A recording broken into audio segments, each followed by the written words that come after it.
Lo sapevi che in Italia esistono circa 250 tipi diversi di pane? Esatto, e ogni regione italiana produce il suo particolare tipo di pane, con forma, dimensioni e sapore differenti. Ma devi sapere che il pane non è presente solo nelle cucine degli italiani, ma anche nella lingua di tutti i giorni. Infatti, nel video di oggi andremo a vedere 4 espressioni italiane con la parola pane. Iniziamo!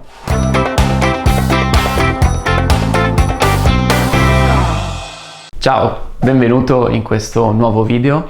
Io mi chiamo Giulio e insegno l'italiano. Se non l'hai ancora fatto, iscriviti a questo canale e lascia un mi piace, perché questo mi aiuterà tanto a far crescere il mio progetto e perché rimarrai aggiornato con tutti i video sulla lingua e cultura italiana che pubblicherò in futuro. Come già sai, gli italiani sono appassionati di cucina e amano mangiare bene. Infatti succede spesso che parole di uso comune nell'ambito alimentare entrino nel linguaggio di tutti i giorni in modo idiomatico. Infatti sono sicuro che se dico Marco è un pezzo di pane, tu capisci le singole parole della frase, ma a volte non è chiaro il significato reale di questa frase perché non riesci ad interpretare il messaggio. Questo è normale perché si tratta spesso di espressioni figurate presenti solo in italiano e non nella tua lingua madre.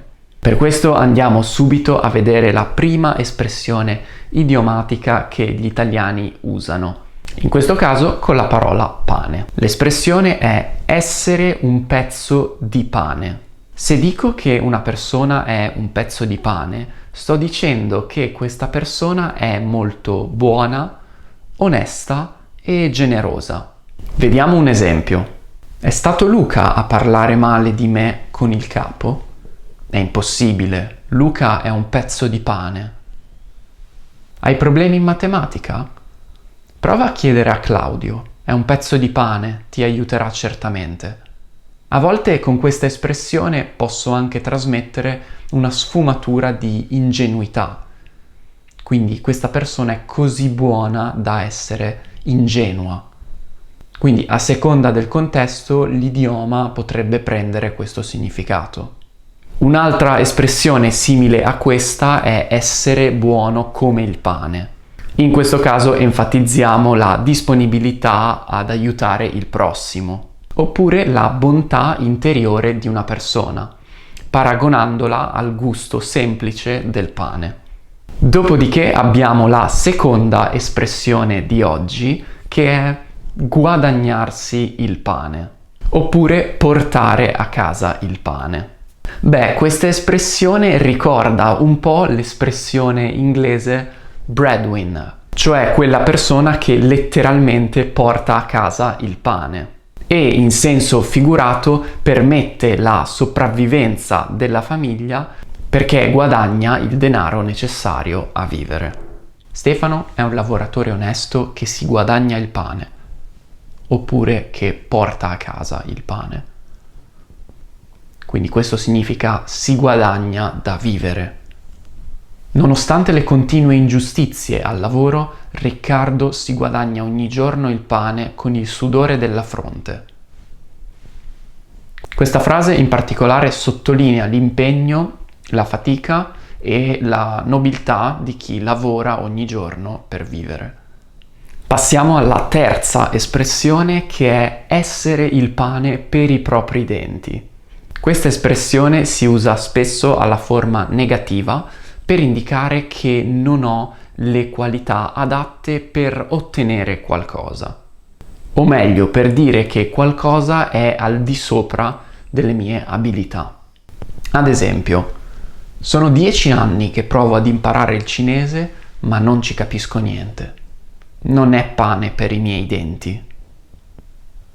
Letteralmente significa avere i denti abbastanza forti per mangiare il pane, Quindi, in modo figurato, significa avere le capacità o le abilità per fare una certa cosa. Non vedo l'ora che la squadra italiana della nazionale di calcio giochi contro quella francese. Troverà pane per i suoi denti. Questo significa che gli italiani troveranno un avversario valido e sarà quindi una sfida competitiva tra la squadra italiana e quella francese. E ora vediamo l'ultima espressione di oggi, cioè chi ha i denti non ha il pane e chi ha il pane non ha i denti. Questa non è solo un'espressione idiomatica, ma un vero e proprio proverbio. Quindi un detto popolare che vuole insegnare qualcosa o trasmettere un messaggio.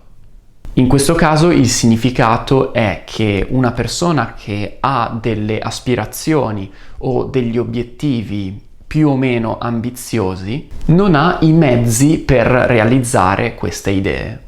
Mentre chi ha i mezzi, al contrario, per sviluppare queste idee non ha nessuna aspirazione. Vediamo un esempio. Tommaso vuole iscriversi all'università e approfondire per esempio la chimica, perché è ambizioso, determinato e ha voglia di imparare. Quindi diciamo che ha i denti. Tuttavia non ha le risorse economiche per iscriversi all'università, quindi non ha il pane. Al contrario, Giovanni ha tutti i soldi necessari per iscriversi ad un percorso di studio, però non è interessato a nessuna materia specifica. Quindi in questo caso diciamo che ha il pane ma non i denti. Quindi da una parte il pane, quindi la risorsa economica, e dall'altra i denti, quindi l'ambizione, il desiderio, la capacità e voglia di fare. Bene, siamo in conclusione e dimmi se esistono dei modi di dire nella tua lingua con la parola pane o con un qualsiasi altro alimento. Se non ne conosci, prova a mettere in pratica una di queste 4 espressioni in una tua frase personale qui sotto nei commenti. Inoltre, se ti piace questa serie di video su vocaboli specifici italiani, ti consiglio un altro video che ho fatto sulla parola occhio e i suoi usi idiomatici. Io ti aspetto in un prossimo video e buono studio. Ciao!